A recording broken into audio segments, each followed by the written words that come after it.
Good afternoon, everybody.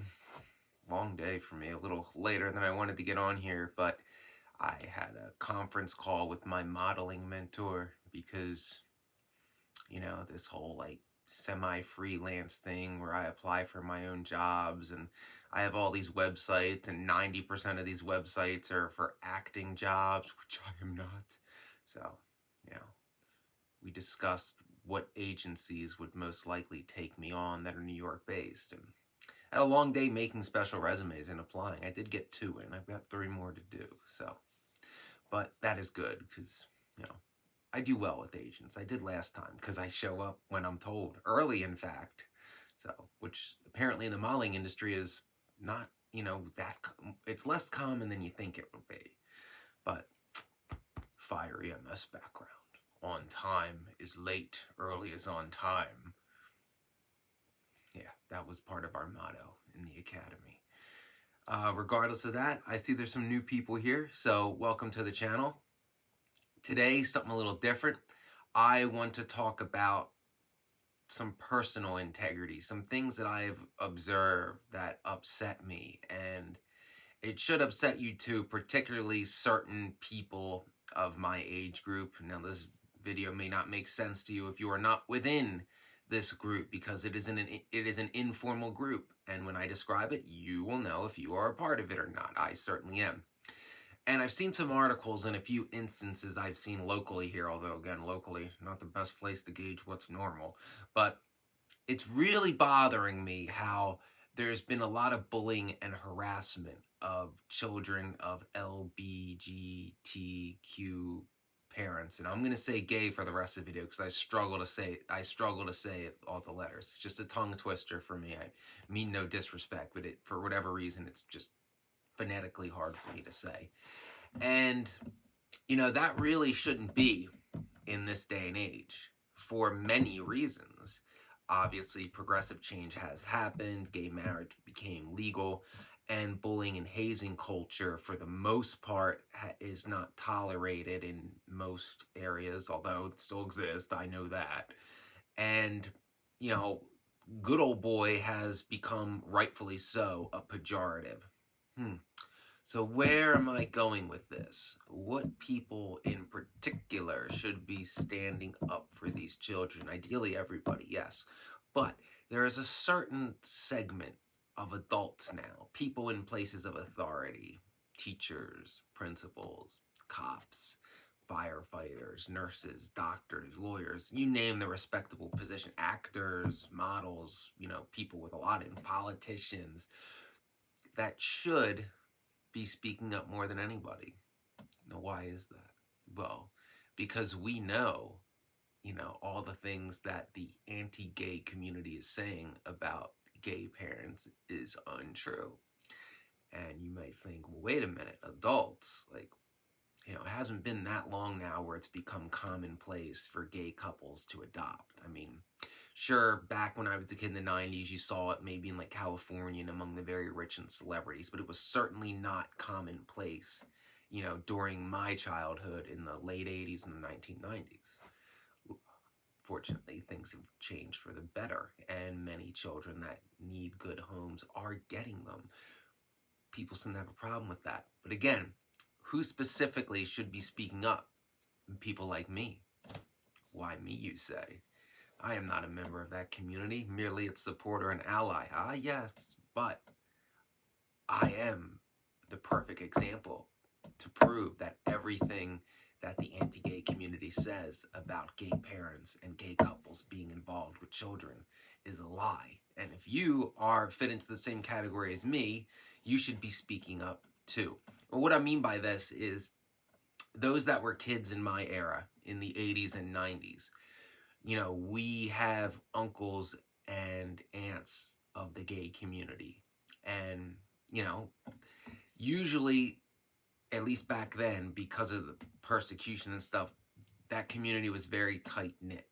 And it was, the members of the community and their nieces and nephews at events, be it Phillies games, Flyers games, going camping at the amusement park, what have you. It was very insular. It was only, the they would bring in the kids that they're related to and they could interact because they were all, by extension, a part of that community. And, those were some of my best memories as a kid because think about it. Like, in my case, a lot of these women of the lesbian community, which would be of my parents' generation, baby boomers, there's a lot of maternal instincts among most of them, but for reasons they couldn't have children of their own, largely due to the stigma and the further persecution they would cause. So the nieces and nephews were basically like their children and treated as such. So it made me think, you know, who would know better that the members of that community do make good parents? Could it be the now adult children who were, at least in part, raised by members of that community that are now the adults in positions of authority? You know, because I can speak from experience, I w- the gay community has been a part of my life since the day I was born through, well, a lot of my relatives, but mainly through my father's sister, and also given that when I was growing up, we had a summer house in Rehoboth Beach, Delaware, which was always one of the safe havens for the gay community, even in a time when it wasn't socially acceptable to be out. So I can speak better than most, at least amongst the heterosexual community, that all the slander about what, trauma uh, children being raised by the gay community is in fact just lies and slander. It's just hatred for hatred's sake because they see change coming, and the anti-gay community thinks everybody should fall in line behind their beliefs because somehow they're superior because they're saying them, and by definition they see themselves as superior. And I'll give another anecdotal story that's a better example than mine. Although I couldn't get a hold of this guy, so I'm not going to use his name. I haven't spoken to him in a couple years. He lives down south now.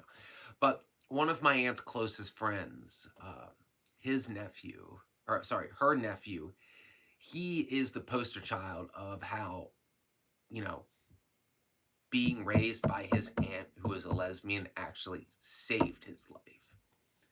So this individual came from an abusive home down south. His father was physically abusive to him, his mother, and sexually abusive towards his sisters. His mother died when he was young of cancer, and you know, he was starting to stand up for his sister, so his dad had to get rid of him, and he almost ended up in a group home. Fortunately, his mother's older sister took him in. Uh, he had to go to special schools for anger management and the trauma he endured. I've known this guy since he was 6. He did have some issues as a kid. It slowly got better. He is also a textbook example of the case of, the army did the boy good. He enlisted in the army, was in for 12 years active, if I remember right, became an NCO, and now he's living a happy life with a family as a Union power line guy, a linesman working on the power lines, and still active in the Army Reserves. Had he stayed with his birth father, he told me this for years, that he would have ended up either dead or in prison with alcohol and drug problems, giving the traumatic experience that he kept enduring there. Instead, he was raised by his aunt in a tight-knit community that all looks after each other, which is rare in any community in this day and age. It's been rare since the World War II generation passed away, let's be honest. But so it would have been better for him to be an alcoholic like his father, because that's his birth father. His birth father was nominally Christian too, but that's really not relevant for this video. My point is that those of us that know better, those of us that know that the hatred and the slanders are baseless and full of lies, and we actually have experiences, albeit anecdotally, that speak to the opposite. It's a matter of integrity to speak up, and it's a matter of bravery too, because how many people know the right thing but are afraid to say the right thing because they don't want to dare question the status quo, all because those that are defending the status quo are beating their chest that they're right. They're not right because they say they are. They're not right because that was how it worked at one time. No, they're relying on the fact that most people are too afraid to challenge them. That's how hatred lives on. Nobody's willing to challenge the hatred.